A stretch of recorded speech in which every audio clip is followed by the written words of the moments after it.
Estamos en una situación complicada con el dengue, esta enfermedad que transmite un tipo de mosquito en especial.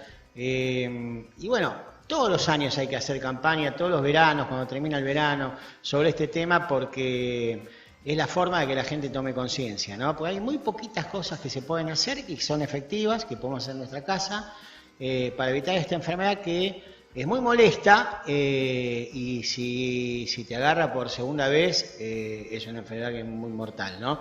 Estamos con Diego Chafino que nos vino a visitar para hablar un poquito de esto del dengue, chikungunya, lo dije bien, y zika. Sí. ¿Cómo andás? ¿Bien? Todo muy bien. Sí, la verdad que hay una preocupación muy grande en lo que son las autoridades sanitarias de provincia y de nación. Hay más de 12 provincias que tienen una situación muy complicada, la ciudad de Buenos Aires también, y la provincia de Buenos Aires en determinadas zonas está muy complicada la situación. En nuestra región sanitaria hay positivos, hay un índice de positividad muy alto. ¿En qué zona? En la zona de San Nicolás y de Pergamino. Nosotros en Giles todavía no tuvimos ningún caso positivo, se han remitido no muchas muestras y hasta ahora vienen negativas. Es una enfermedad, como dijiste vos, que es potencialmente grave, sobre todo cuando te pasa por segunda vez, por el tema de que se desencadena una cascada inmunitaria que produce un choque hemorrágico, se produce un sangrado, una coagulación intramuscular diseminada que puede ser potencialmente grave. Los virus son todos muy parecidos, tienen un vector, digamos, un transmisor en común, que es el Aedes aegypti, que es un mosquito peridomiciliario. Vive en las casas. En el peridomicilio. Le encanta vivir en los interiores de las casas. Sí, necesita de agua estancada, generalmente agua limpia, el florero, el agua de lluvia. Realmente no hay tanto problema con el tema de las piletas, pero sí los charcos, los floreros, los neumáticos que quedan con agua. Es un mosquito que se reproduce mucho y muy rápido, y que esté el mosquito no significa necesariamente que haya dengue. Lo que necesitamos es que esté el mosquito y que haya gente enferma que tenga el virus en la sangre. El mosquito se pica a la persona, se infecta y a su vez transmite la enfermedad. Por eso en Giles no hay dengue ahora, porque no hay personas hay mosquitos, infectadas. pero no hay, por lo menos que sepamos, o que haya casos positivos, o que hayan requerido la sospecha y la derivación de la muestra. Estos estudios, el diagnóstico se hace por análisis de sangre, por serologías, se derivan las muestras de región sanitaria. Hasta ahora no hemos tenido positivos, y como te decía, hay en la zona sí, en la provincia de Buenos Aires, más en el conurbano, y en algunos barrios de Ciudad de Buenos Aires está muy complicada la situación. En esos lugares que vive mucha gente, claro, es mucho más fácil la sí, porque requiere no solamente el mosquito, sino que haya gente que tengan la enfermedad. Y una forma de combatir la enfermedad esta, que insisto que es endémica en alguna zona del país y en países limítrofes, sobre todo el dengue, se necesitan las dos cosas, el mosquito y la persona enferma. Digamos. Quiere decir que no tiene un periodo de tiempo, no tiene estacionalidad, puede pasar en invierno o en verano. Sí, es mucho más frecuente en la época más cálida, obviamente, que es cuando el mosquito más prolifera. Como estamos en abril y se prolongó el verano, entonces eso hizo que hubiera más casos. La situación en Giles por el momento es tranquila, pero necesitamos que tomemos conciencia en cuanto a las medidas de prevención, que ya creo que las conocemos todos, que es mantener las medidas de higiene en el domicilio, en el peridomicilio, en los patios, para evitar que estén las condiciones para que prolifere el mosquito. Sin el mosquito no hay dengue, como se dice habitualmente, no hay zika, no hay chikungunya. Digamos. Son enfermedades virales que no tienen tratamiento. ¿Sí? ¿No hay tratamiento? No hay, por el momento no hay una vacuna del todo aprobada. Sí, se están investigando y en algunos países está en fase avanzada, sobre todo la vacuna del dengue, en Brasil y en países como... Pasa que es una enfermedad que afecta generalmente a países subdesarrollados. Claro. Entonces, en Estados Unidos no hay dengue. Entonces... Y eso hace que el interés en ver los recursos que necesita para hacer una vacuna no estén del todo destinados a eso. Pero bueno, entiendo que en el corto o mediano plazo tiene que haber una vacuna contra el dengue, porque hay países y provincias en los que no solamente hay brotes como ahora, sino que es una enfermedad que es endémica, que está siempre, ¿no? En Misiones, en el Paraguay, en las provincias limítrofes a Paraguay y al sur de Brasil hay mucho dengue. Y una ahora digo, vos decís que no tiene tratamiento. No tiene tratamiento específico. No hay un antiviral. ¿No? Son todas medidas de sostén para evitar que no te compliques, digamos. Son todas medidas de tratamiento sintomático. Como vos tratás el síntoma, por ejemplo, bajar la fiebre. Bajar la fiebre, hidratar en el caso de que haya deshidratación, analgésico en caso de dolor. Sabes que es una enfermedad que cursa con mucho dolor. Eso me dijeron, es muy doloroso, ¿no? Sí, la gente que ha pasado el dengue y que ha tenido COVID dicen que es peor en cuanto a los dolores y la molestia, digamos. El dengue no produce la repercusión pulmonar que produce el COVID, pero sí mucho dolor, articulación, ¿no? Sí, un dolor se llama enfermedad rompehuesos, digamos, porque te compromete mucho lo que son las articulaciones y la parte ósea. El dolor es muy típico de cefalea, una cefalea muy intensa, retroocular. Como dijiste vos muy bien, el tema es cuando vos tenés el segundo caso. Te duele la cabeza detrás de los ojos. Detrás de los ojos, eso es típico. Hay insección conjuntival, digamos, conjuntivitis, fiebre alta, puede haber compromiso hepático en algunos casos. Y lo que marca mucho el pronóstico es el compromiso de todo lo que es la parte hematológica, lo que es los glóbulos rojos y las plaquetas. Se puede producir una plaquetopenia, digamos, una destrucción de las plaquetas, que son los elementos de la sangre que forman parte de la coagulación, digamos. Entonces, habrás escuchado hablar del choque hemorrágico por dengue, que es la segunda etapa, digamos, el segundo caso de dengue. Cuando tenés por segunda vez. Se produce una coagulación intravascular diseminada en la que no hay plaquetas para responder el sangrado, entonces la gente se muere por hipovolemia, por sangrado, digamos. Es una enfermedad bastante compleja, que por el momento, como te decía antes... Pero cuando te agarra por segunda vez, ¿es difícil que te salve? Todo depende mucho del momento que consultes y la sospecha diagnóstica que tenga el personal de salud que te atiende, digamos, ¿sí?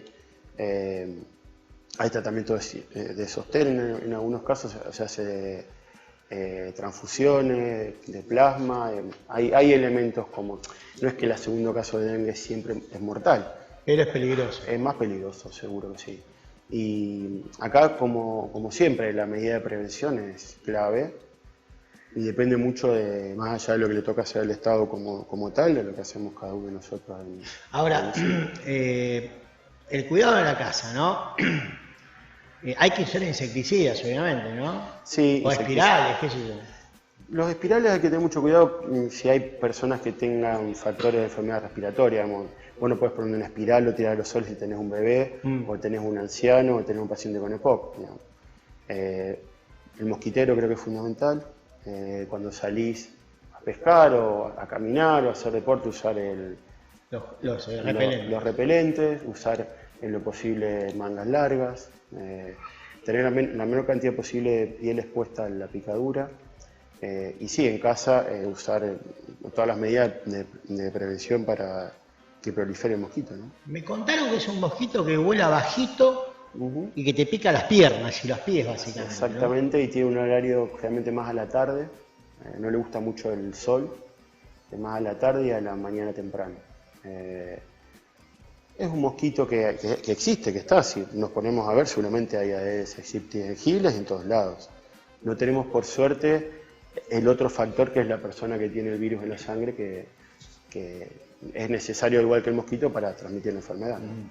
Ahora, una vez que se te va la enfermedad, como otros casos de infecciones o de virus, ¿no te provoca anticuerpos eso? Te queda una respuesta inmunológica, ¿sí? Que ante la aparición de un segundo caso de dengue, ahí se activa con los anticuerpos tuyos, se desarrolla una hiperrespuesta inmune que genera esta plaquetopenia, esta destrucción de plaquetas, este daño de los capilares que produce esta coagulación intravascular que se disemina por todo el cuerpo y produce el sangrado.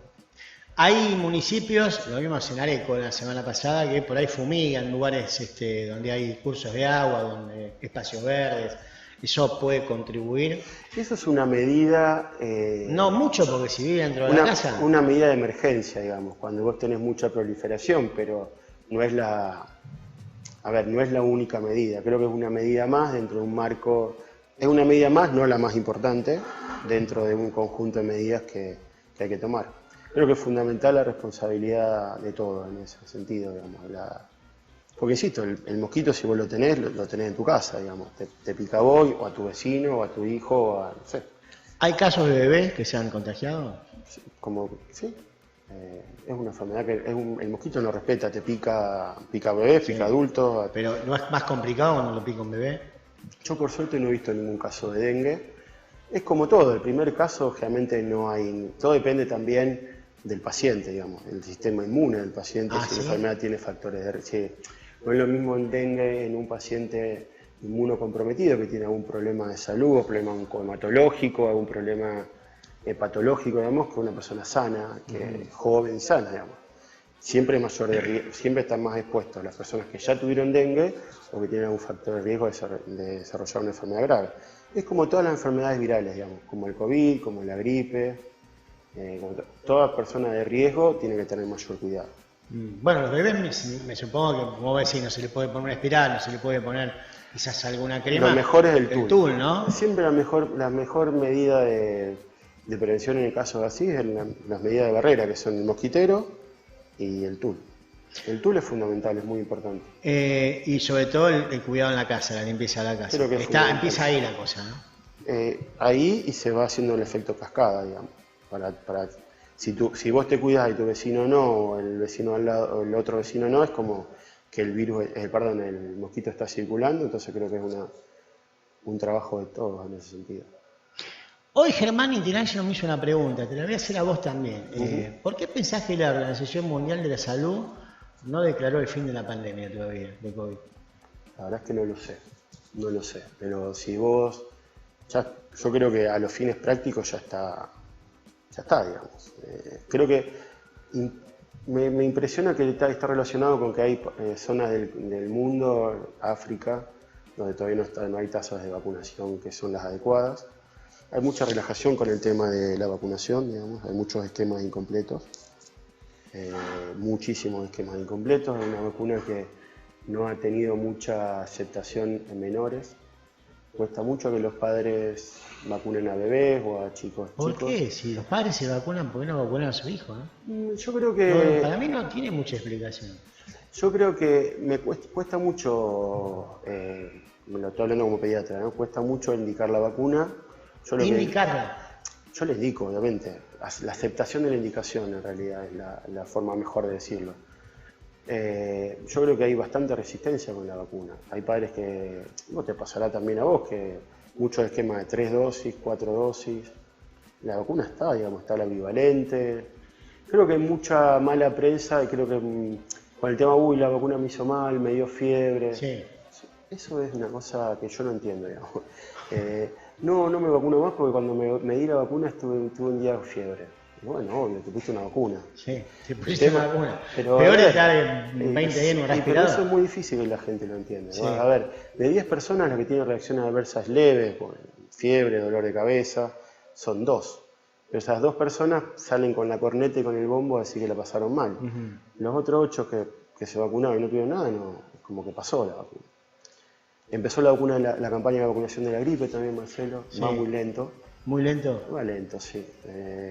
Pedimos que por favor la gente se acerque a vacunar. Ya estamos en la segunda etapa de la vacunación, empezó el 20 de marzo. Ya se están vacunando los bebés entre los 6 meses y los... ¿Eso es en el vacunatorio del hospital? Y en la sala, los centros de atención. El SIC, por ejemplo. Y bueno, las salas también. Se están vacunando ahora la primera semana se vacunó personal de salud, las mujeres embarazadas, las puérperas que no hayan estado vacunadas. Y ahora estamos en la segunda etapa, que es bebés entre 6 meses y 2 años y personas entre los chicos entre 2 años y 64 años con factores de riesgo. Se está a la espera de que llegue la vacuna para los adultos mayores, que creo que será esta semana o la otra. Pero bueno, necesitamos que haya más ritmo de vacunación, digamos, y que completar los esquemas de COVID. La pandemia, si bien a los fines prácticos ya estamos viviendo una normalidad absoluta, creo que puede haber bolsones de gente no vacunada. Bolsones, claro. Son bolsones de gente no vacunada que no creo que nos ponga en riesgo en cuanto a que tengamos una situación parecida a la que vivimos en Hace bastante que en el hospital no hay casos de COVID. No, y tampoco se hisopa mucho, esa es la verdad. No, se hisopan algunos casos puntuales, con personas con factores de riesgo, y muy contados, digamos. Sí, he leído y vengo viendo muchos casos de secuelas de COVID, ¿no? Sí, que todavía no se sabe nada. No se sabe, se está estudiando eso. No sabe nada, y muchas personas que han tenido COVID asintomáticamente y que tienen alguna secuela que está relacionada directa o indirectamente con el COVID.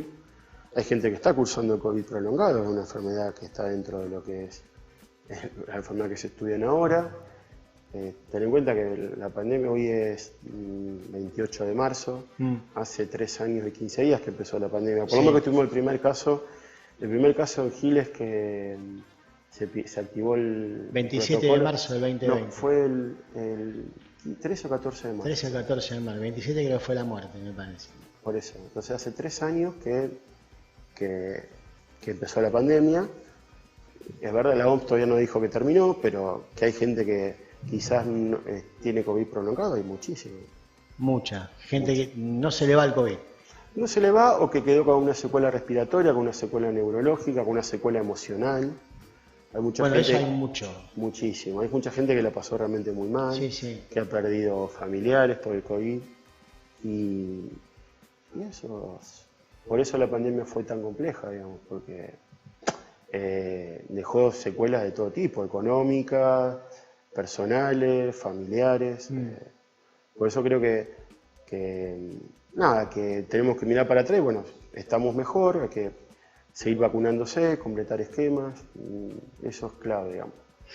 Diego, gracias por venir. Vamos a decir a la gente que en San Andrés de Giles no hay dengue por ahora, pero hay que cuidarse, ¿no? Por lo menos no hay dengue diagnosticado. Diagnosticado. Que haya pacientes que hayan cursado con sintomatología leve o que hayan cursado asintomáticos, eso no lo puedo decir, pero casos confirmados de dengue con muestras derivadas de Giles a región sanitaria no hay.